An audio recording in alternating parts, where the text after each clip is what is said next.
Mastering negative forms and questions. Role-play scenarios. Hello, language learners. Today, we're going to take a deep dive into negative forms and questions in English. Specifically, we'll be exploring role-play scenarios to make your learning experience more practical and interactive. Let's jump right in.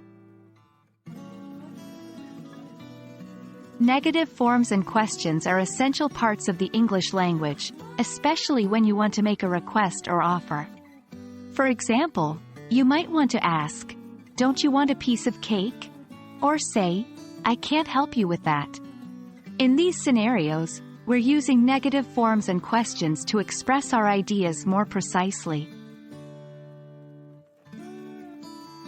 In this section, we're going to act out some scenarios where you'll be making requests using negative forms and questions. Let's start. Scenario 1. You're at a restaurant. Your friend is about to order a dish that you're allergic to. Say, "Couldn't you order something without peanuts?" Scenario 2. You're studying for an exam and need some quiet. Ask your noisy roommate, "Wouldn't you mind turning the music down?"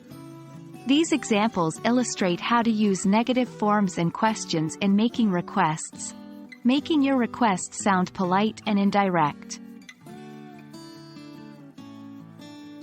Now, let's move on to making offers using negative forms and questions. Scenario 1. You see a friend carrying a heavy bag. You offer help by saying, "Wouldn't you like me to carry that for you?" Scenario 2. Your colleague is working late, and you have an extra sandwich. You can offer it by saying, "Don't you want to have this sandwich?" Again, using negative forms and questions here helps to soften your offers and make them more polite and tactful. It's time for you to practice. We encourage you to create your own role-play scenarios using the structures we've discussed.